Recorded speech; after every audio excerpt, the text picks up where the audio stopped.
Welcome back to 360 Sports. I'm Emily, and I'm here with Hailey, Jack, and Chase. So guys, let's dig into some college football. Our headlines. After a 38-9 win over Illinois, in which he threw 291 yards, 3 touchdowns, and a rushing touchdown, Dillon Gabriel is now the betting favorite to win the Heisman over Ashton, Cam, and Travis. Do you believe he deserves to be above the rest? For me, right now, I don't think Gabriel should be in the lead. He's coming off an incredible performance. He's showing up when it matters. His best game of the season was against Ohio State. But I think it's a little voter fatigue with Genty and Cam Ward. I think them two still deserve to be over it. Genty just had his worst game of the season. I say that. He went for 130 yards and touchdowns still. I think Gabriel, the hype is a little too much. He's coming off a couple good performances, but I think right now Cam Ward and Genty still over for me. And as much as I like Dillon Gabriel, I still think Ashton Genty is the Heisman favorite. I mean, I think he's the best player in college football, and he's putting up numbers that we haven't seen a running back put up in many years. He already has 1,376 yards and still going, 18 touchdowns already. He's on pace for a 2,000-yard season with 30 touchdowns. And not to mention, he has Boise State number 15 in the AP poll for the first time since 2016. So I think that's notable. Oregon's already been in that position. They have a good team. Ashton Genty really carries this Boise State squad. I would completely agree with that. I mean, Genty, like you said, he had a terrible game, but he didn't have a terrible game. And if he could continue to play like that, easily he wins the Heisman. Yeah, and he's done it against his top competition. I mean, one of his best games of the season was against Oregon earlier in this year. So I think Genty doesn't really deserve to be put under Gabriel betting-wise. I think Genty deserves to be number one. And the thing I like about the Heisman Award, it's a lot different from the NFL MVP. The NFL MVP is like a quarterback award. We all know that. Yeah. Running backs don't win it. If they did, CMC would have won it last year. As for Heisman, any position can really win it. We've seen Devontae Smith win it. We've seen a number of running backs win it. So I think Ashton Genty is going to take it home this year. I would agree. I mean, his bad game is like the average player's good game. So who is your Heisman winner? Which we already kind of covered. But yeah. For me, right now, it's Genty still. I think Cam Ward's actually pretty close. But right now, I'd go with Genty. I'm going to do the same exact order. I'm going to do Genty 1 and then Cam Ward 2. I'd say Genty, Gabriel. I think he's coming off a solid win. He's playing really well, and then I'd go Ward. All right. Moving on, the SEC has been full of upsets this season. And just this past week, we saw Texas A&M upset LSU 38-23, and Texas struggled in a 3-point win over Vanderbilt. Who are the true contenders for the SEC title? Are there any? Is there really a number one top team in that conference right now? I mean, you look at it, it's rough. Every single team that we think is the favorite in the SEC just seems to go down. Right now, A&M, they're coming off an amazing win against LSU. We were talking about LSU like they were possibly going to win the SEC against Georgia and Texas. Texas lost to Georgia. Georgia lost to Bama. Bama lost 2 games. SEC's crazy this year. It is. I'm going to say my best team in the SEC is Georgia, as long as they're not playing Alabama. For some reason, Alabama seems to be Georgia's kryptonite. And for the past 5 years, Georgia's been able to steamroll over everybody in the SEC except for Bama, even under their new coach. Saban dominated Georgia, and now the new coach. They beat Georgia in a thriller, but we've seen the same Georgia that we've seen in the past years. They're beating teams. They're beating them by a lot. They just beat Texas. That was their welcome to the SEC game, I would say. They steamrolled them in their home stadium. So I'm going to go with Georgia coming out on top. I had the completely same points. I think Georgia is the number one team in the SEC. I mean, of course, everyone's losing. Yeah. You think one team's going to win one day, and then they don't.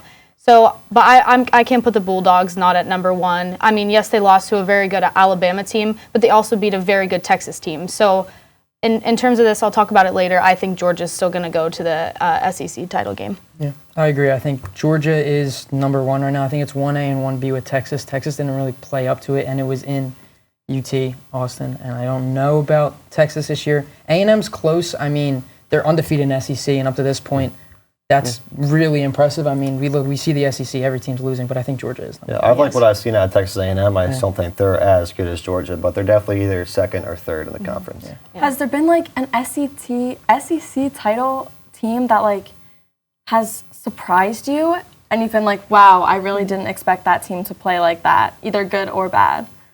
I gotta say, I don't think they're competing for the title, but Vanderbilt, they just almost beat Texas, and they beat Alabama by a lot.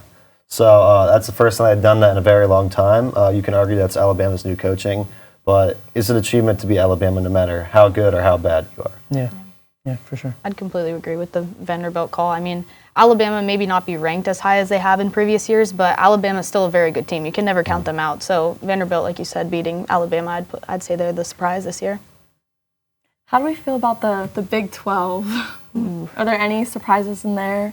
I mean, we see two of the last 8 undefeated teams right now are BYU and Iowa State. They're both coming out the Big 12. Big 12, I don't know if it's that good this year, and I think maybe that's why a couple teams are undefeated. Kansas State's in there. It's going to be a competitive conference. We'll see who gets that automatic step to the playoffs. But the Big 12 is like heating up a little bit. A couple undefeated teams. I like BYU a lot. I've been really surprised with BYU, pleasantly surprised. They're doing really good, still undefeated, and their schedule is looking pretty easy for the next couple of games. They play Utah, Kansas, Arizona State, and Houston, which are all winnable games in my opinion. I'd agree. BYU is definitely the surprise. Yes, in terms of, I feel like you see it a lot through college football, especially this year. The schedules are really easy, and I think that's why you see a lot of these teams going undefeated, like BYU and Iowa State. But I think BYU is going to continue to do very well. So, moving on to the talk of the campus. It's Ohio State week. The second half Nittany Lions showed up yet again this week, which I have always said we are a second half team, and I will stick by that. But they came back from down 10-7 at half to win 28-13. And Bo, he came out strong in the absence of Drew due to the injury. I mean, he threw only 2 incomplete, and he threw a passing touchdown. We all know this is the most important game left on the schedule for Penn State. So what does Penn State as a whole have to do to get past their demons and finally defeat Ohio State after 7 years? Yeah, it's been a while. One thing, I mean, we saw Bo play good. The offense was minimalized. They did play super simple for him. I think Drew needs to play. I don't think you come into this game and have a super simple offense. You need to be dynamic. You need to stretch the field. You need Drew Eller. I don't think Bo can stretch the field as well as Drew can. I'm going to have to disagree with that. I think Bo is a dual-threat quarterback, and Penn State runs on a running game offense. You see there are 2 awesome running backs. We have the Singletary and then read option with Bo. I think that's deadly. We see NFL teams do it all the time. It's kind of like the new generation of running the football. So I think Bo's going to bring the spark to this team that they need to beat Ohio State, which they haven't done since 2017. But the nice thing about this game, it isn't a must-win for Penn State. I think that they could lose and win out and still easily get in the top 10. However, if they beat Ohio State, they can almost clinch the playoff, and they can knock Ohio State out of it. So there's some pretty big implications on this game. But if we don't win, it's not the end of the world. Yeah, I would agree. It isn't the end of the world for Penn State. I mean, the schedule wasn't that good leading up. You had a test with USC. You had a test with Wisconsin last week. But I would have to say you need Drew to start this game. I mean, obviously, Bo is used as an asset throughout the games this season already. But you need Drew for consistency. I think this team depends on him. And obviously, we saw that they were stirred up a little bit, but then Bo came out strong. And Bo coming in would obviously help out this team. I mean, his run game's insane. But I think they need Drew for a consistency aspect. And like you said, even if they do lose, it's not the end of the world, but it would be good for playoff contention. Yeah, I think key to this game, you got to slow the game down, play your pace, and you don't turn the ball over. Bo, we've seen Bo is prone to turning the ball over. Yeah. Drew doesn't turn the ball over. He had that game against USC, threw 3 interceptions. He doubled his career total in that game. Drew don't turn the ball over. I think you need Drew Eller to win this game. So given the other injuries that we also faced last weekend, what do we think that's going to affect our play game at all, or our odds of pulling a win? Yeah, deny Dennis Sutton, DDS. He was banged up last week. He came off a couple times. He's one of the best pass rushers in college football. He makes up maybe the best pass rush duo in college football, him and Abdul. I want to see how Will Howard comes into Beaver Stadium. He's been talking a lot. He's a Penn State native, PA native, I should say. We'll see how he plays. It's a big, big atmosphere. Yeah, I think the quarterback situation is unique because Ohio State isn't really going to know how to scheme against the offense since Drew Aller and Bo Pribula are 2 completely different quarterbacks. One's more of a runner. The other one's just a strong arm, stays in the pocket. So they're going to have to prepare for both quarterbacks because we really don't know who's going to be playing. We haven't gotten many updates. We know that Drew went down with that injury. We don't know how severe it was. So I guess we'll see on game day.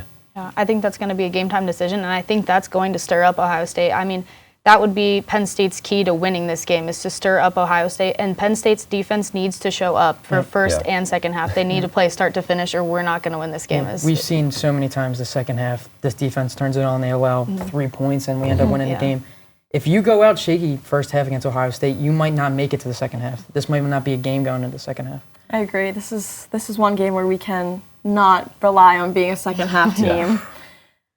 So would it be like a good strategy to have Bo in on the first half just to kind of throw Ohio State off? And if Drew's healthy, I don't know if they put him in for the whole first half, but I definitely think they should put him in this game plan.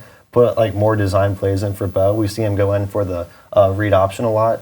If we could do more of those, more passing plays for him, let him show off his arm talent, just anything to mix up that Ohio State defense. Yeah, I think you'll see them utilize both quarterbacks as much as the other this weekend. That's going to be the key. I mean, not saying that Aller going out was good, but it did throw Wisconsin for a loop, and I think it's going to throw a very good Ohio State team for a loop. That's kind of what we saw with Texas with Arch Manning and Ewers. Yeah.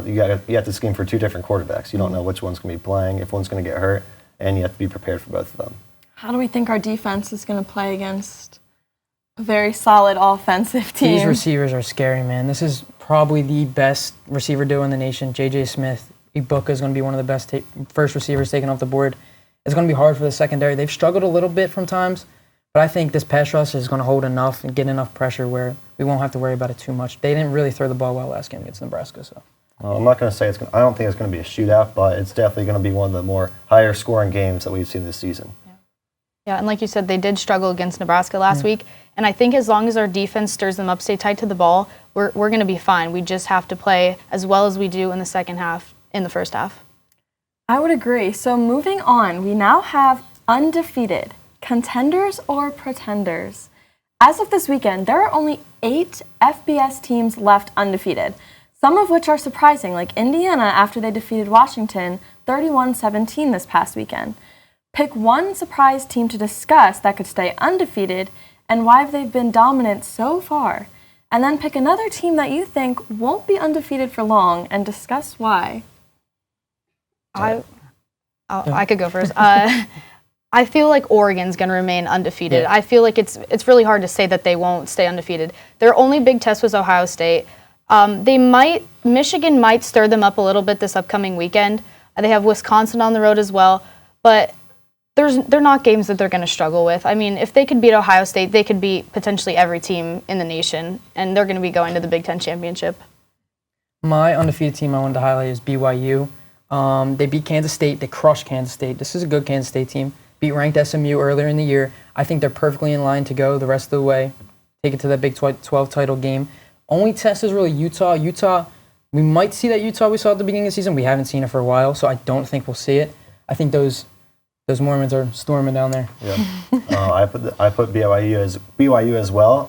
I did not have BYU being undefeated this far in the season on my 2024 bingo card, but here we are. They've been putting up like 30-plus points almost every game. Their offense is electric, and their next 4 games, as I mentioned earlier, pretty easy. They're all winnable games. I think they could win their conference, and with a conference win, they'll automatically get in the college football playoff.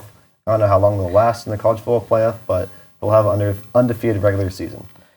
I also had BYU, so almost unanimous, but I do not see them staying undefeated for this long to begin with. So I think given that they have stayed undefeated, I think that they're on a winning streak, and I think that they might keep that winning streak going. I agree with Oregon. Oregon, they don't have anyone until the Big Ten title championship, and I think Miami's a team. Their schedule's a little easy. Yes. Until the ACC championship, they'll probably play Clemson. That's one where it could get shaky for them, but I think Miami's going to ride out this regular season. All right. Your undefeated team that is going down this week. I think that Indiana's not going to remain undefeated. Yeah. They still have yet to play Michigan, which Michigan obviously is struggling this year, but they're still a good team. They have the assets that they could use to beat Indiana, and obviously Ohio State's going to beat Indiana. I mean, if Ohio State pulls off a win against Penn State, which I'm not wishing on, but if they do, there's no doubt that they could easily beat Indiana, and Indiana's going to go down. Yeah. I have Pitt. Pitt's really had a really surprising year for me. They're still undefeated. I don't know how. But this week they play SMU. I think it's done this week. SMU, I think they're one for ACC championship contender. I like Kevin Jennings, their quarterback. I think SMU, they're going to have him this week. All right, my pretender is Miami. They're a very fraudulent football team, in my opinion. They struggle against teams like Virginia Tech and Louisville. Their offense is good. Their defense is very shaky. They give up a lot of points. I think they're a lot worse than the record shows. Yes, they're undefeated. I don't think they're going to make it through the season undefeated.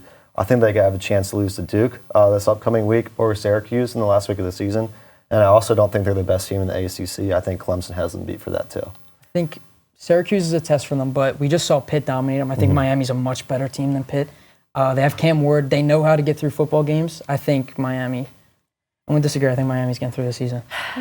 Unfortunately, my team is Penn State. You know, we've had some games where we've struggled against teams that we should not have, like Bowling Green. We should not have struggled against that, and we did. And so I'm a little worried going into the OSU game, especially with the injuries that we had last week. I think that really could affect how our team plays and how they work together as a team, because they have to be really like on the same wavelength to beat Ohio State, which I don't know if that'll happen. I don't want to agree with you, but unfortunately I do. Yeah, I think there's too many times where you look so slow in the first half. One of these times they're going to get caught, I think. Yeah. I hope they prove us wrong, but I'd have to agree. I mean, we look shaky against Bowling Green. That's not looking good for us. That's embarrassing. Yeah, it is. So it's getting to that time of year when games mean more for teams hungry for a spot in the college football playoff. And the championship contenders will want to continue their dominance. For this segment, pick two teams that you believe will go head-to-head in the national championship game and give a breakdown as to why and a possible prediction for your national title game. Hailey, let's start with your pick. All right. So for my pick, I picked Oregon Ducks and the Georgia Bulldogs are going to face off in the national championship. Oregon is a solid team. They obviously look really good. They beat Ohio State. They look so good. They deserve their #1 rank in the country right now. As for Georgia, Georgia did suffer a loss to a very good Alabama team, but they beat a very good Texas team. So I think we're going to see both of these teams. They're going to dominate the rest of each of their seasons. Even though they may play, Georgia has Tennessee on their schedule still. I think they're still going to pull it off. We're going to see them in the national championship. And I think it's going to be a very close game. And might be too far to predict ahead, but I think it's going to be 38-35 in favor of the Oregon Ducks in the national championship. I like it. I also have Oregon for mine, a little preview. Go ahead, show us what you got. Yeah. All right, Jack, let's see your pick. My pick, I hate to say this. I'm going with two Big Ten teams. It's horrible. Neither of them are Penn State. My pick, I am going with Oregon OSU. Yes, I know. Ohio State. I'm wearing a Penn State quarter zip. I hate it. Oregon right now, I would love to see this matchup again. We saw in earlier in this year. I think we're either going to see it Big Ten championship or the national championship. Oregon, they have an easy road. They really don't have anyone else unless they have a really bad downfall. I think we're going to see them in the Natty. They have maybe Georgia, Texas, the loser of the SEC championship. I think they play them in the semifinals. I think they could squeak past that. For Ohio State, is this the year Ryan Day can get it done? I don't know. I think so. He has a $20 million NIL roster. If he can't, there's got to be questions asked. I think Ohio State, they're going to have to play the SEC title winner. They're going to have to play Miami. With this roster, they should be able to get it done. I think at the end of the day, I got to pick Ohio State to win the Natty. I hate it, but I have to. I don't know. After that game, I don't know if I could pick Ohio State over Oregon. Yeah. Oregon looked too good. As much as it would pay me to see two Big Ten teams in the championship that's not Penn State, I think that would be an awesome game. We already saw them play earlier this season. It was cinema. Yeah. All right, Chase. I'll show you guys my picks. All right, so as for me, I have another SEC rematch. I have Texas versus Georgia. These are both very good teams. They each have one loss. So the expectations are high for both of these teams coming in the season. I don't know what the pre-rankings were, but I'm sure they are 1 and 2. Well, we don't know what the quarterback situation is going to be for Texas. I'm assuming it's going to be Ewers, and we know Georgia has Carson Beck. They're two good quarterbacks, two good teams. I think they're going to rematch. We already saw Georgia dominate Texas. I think it's going to be a little bit closer this time. However, I do think Georgia's going to pull this one out again, and Kirby Smart's going to be able to hoist another trophy with this special Georgia group. Yeah, I'd be very surprised if Georgia didn't make it back to the Natty, but this would be such a good rematch. That would be such a It good would be a game. good rematch. I would Hopefully love there's to no see bottles thrown this time. Yeah. Okay, now it's time for my pick. Let's so see it. What do we got? I'm going to contradict Jack, and I'm going Oregon and Penn State. You know, Oregon is voted right now as the best team so far. And I really believe that if Penn State can pull through and win against Ohio State, we could go to the Natty. And I think Oregon would absolutely win that game. However, I think if we do beat Ohio State, we could get there. And I think that it could be a good game. I think if we beat Ohio State this weekend, we might be able to beat Oregon. I mean, you might make the argument to say that. I don't know. It's possible. As much as I would love to see this, I mean, it's a lot to ask. We're going to have to win, 3 tough games against top 10 teams in the nation? Mm-hmm. Yeah. I don't know if this team could do it. We never can. If Penn State does pull it off though in the regular season, they finish 1 in the Big Ten. They do get a first-round bye, I believe, Very the true. first 4. Yes. That's a big advantage. We'd go against a tired team. We'd have a 2-week break. That it could happen. It's not impossible. It's a well-coached team. I think they could do it. Hope they do. I'm not sure if it's going to happen, but it's like I said, I think it all comes down to this weekend's game, and I think so much is going to change. I mean, if Penn State does beat Ohio State, we see this matchup in the Big Ten championship most likely, even closer than the college football championship. So, I don't know. Maybe we do. I don't know if they could beat Ohio State at the end of the day, though. They never can get it done. No.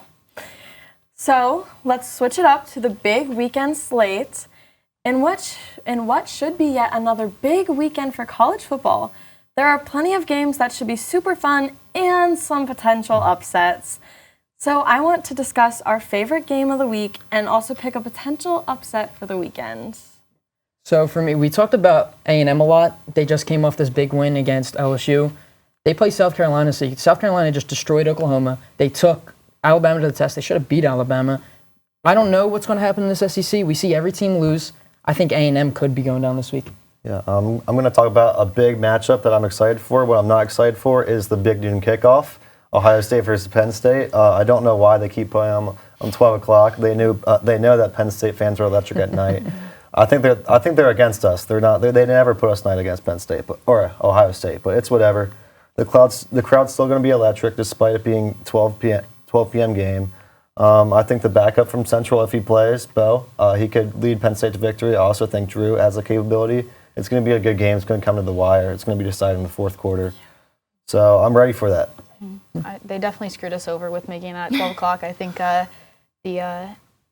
NCAA has a problem with us, I would say, because I don't think Ohio State would be able to handle us if it was a 7 o'clock game. I mean, everyone knows Beaver Stadium is electric at night. Yeah. They didn't want Ohio State to lose. They wanted them to go back to the Natty. I don't like it, but it's my big game of the week. I mean, how could you not say it's not it's the best ever? It's gonna determine how the playoffs play out for everyone. It's gonna change a lot. And college football game day is going to be here for the first time this season. It's going to be an electric environment. I'm excited for that. Yes. Yeah. I don't get how you can go into this and make a 3 and 5 matchup at 12 o'clock. No. I don't understand Fox. I don't understand what their marketing is. People are going to watch this no matter what time it is. Mm-hmm. It's a shame. It's one of the biggest games of the season. Yeah. So I think no matter what time of day it was, they would watch it. Yeah. But I think that my favorite game this week is also my potential upset. But I'm going to go with Oregon playing Michigan. I'd like to see Oregon win because any team that beats Michigan is a solid team in my book. But, I mean, Oregon is undefeated. And, I mean, Michigan was one of the best teams last year. And now this year, they're not playing so hot. Yeah. So I think it'll be a fun game. And I think that, you know, it could have a potential upset if Michigan beat Oregon. I don't think they would, but you never know. Yeah, I mean, it's a lot to ask for. They're in Michigan, so anything can happen. This season, anything can happen. We saw Vanderbilt beat Bama. Yeah. Yeah. I wouldn't count Michigan out necessarily for this game. I mean, Oregon beat Ohio State, but like, I mean, obviously I love anybody who beats Ohio State or Michigan, but Oregon, maybe Michigan will find something wrong with Oregon's defense or their offense, and they could pull off a win at their home stadium. Yeah. And I don't think Michigan, the stadium gets enough credit for how loud they can be. I know it's a very bad environment to play in when you're the opposing team. I don't think Oregon's looking forward to playing there, but they could cause a difference. Yeah. I mean, we saw it happen with Penn State and Wisconsin. I mean, obviously we were a little stirred up. Yeah. Yeah. All right. If Penn State beats Ohio State, how are we getting the field goal post out of the stadium? That was a very good point. I was going to ask. I actually was going to say are we going to storm the field if we beat Ohio State? 100%. This is the first time in. Are we stealing the goalpost? Yes. But Taking it to where's the top of Mount Nittany. Okay, because we don't. That's a really hard hike without I a know. goalpost. I feel like maybe we should take it somewhere like the Arboretum or something. That's a little I guess they do have a water. little more achievable. Usually they Arboretum's a put it in good places that have like a big body of water. Put We it in don't the really have fountain. that. Yeah, we have the fountain. Put it It in could the go in the fountain at the fountain. Arboretum. It's got to go to Arboretum. Yeah. I don't know if I'd be able to help out. I'm in a boot, so I mean, I mean, I'll still run. if Michigan can beat Oregon, then maybe you can take the goalpost to the Arboretum with us. I'll carry it single-handedly then. So is that where we're taking the goalpost? The I'd say Arboretum? that or Old Main. Like Or Old Main. Okay, That'd be a good We spot. have to be On the careful lawn. with all the buildings, though. Yeah. I don't know how big. Like I've never stood next to a college football goalpost, so I don't know like how They're big really they big. are. It's pretty They're really big. big. But if you have enough people carrying it, it's not going to be heavy. We can manage We'll traffic. get out of there. I don't know how they get it out of Beaver though. Yeah, the problem is we That's can what I barely was get the thinking, yeah. lion up the crowd. Yeah. So I'm not so sure we can get the goalpost I up don't the know. crowd. The field is definitely getting stormed this weekend. Oh, If we pull If we off win, this yeah. is the Oh, biggest thing ever. Getting it out of the stadium. Gosh. All right, so we We'd have bring to it be up. very- We don't bring it like they don't have a tunnel. I don't believe. So They have a tunnel There- underneath, but there I don't think is. the field goal It's could more- push But it. I don't know fit. if it'll fit. Honestly, I I think we'd don't- have to bring it up through the Guys, stands. they thought this through. They thought this through. Either They that, made or the. we'd have to bring some sort of thing to cut the goalpost into like little chunks, and we could bring it out in line, like straight lines. That'd be too crazy. I don't think know. security would get us Yeah. before we. They and might one be equipped with cut. tools. I don't know what even would cut down a goalpost, to be honest. Some sort of I assault. don't know. Yeah. A helicopter? A helicopter. helicopter. You know, I don't know They who's have bringing this out a on the helicopter after the game, but if we manage to beat Ohio State, There probably is a helicopter I say a in the area. helicopter is Yeah. very warranted. Anything could happen if we beat Ohio State. So we're gonna put it We'll on a make sure of it. helicopter, Yeah. put some cable wires hanging from the helicopter, and take it out of the stadium, and drop it off. An Old Man. On Old Or Main. Arboretum. Or in the Arboretum. then Yeah. if still- you got we a still gotta helicopter, decide just that. throw it on Mount Nittany at this point, though. Yeah, you're Yeah, right. you're You're right. right. Yeah, That but would be like- cool. You could like stick Yeah, it up. that'd Stick be it a on the very top, nice like it's view. like a But then flag. nobody would see it ever. If you put it on Old Yeah, Main, yeah. everybody that drives by is like, "Wow, they beat Ohio State. Their goalpost goalpost is on Old their Main Old Main." lawn." How long would it stay there, though? Probably not that long. Probably Actually, no, probably a hot minute. It took us this long to figure out how to get it out of the not. stadium. Yeah, I think so Penn State would let us do it. Yeah. We'll pay the they? fine. Yeah. we'll pay the fine. Between the four of us? Is that a No. four-way cost? All the students. the every tuition. student. Okay. We'll They take get a billed. break from, It's gonna be an expensive dining hall. fine. Yeah.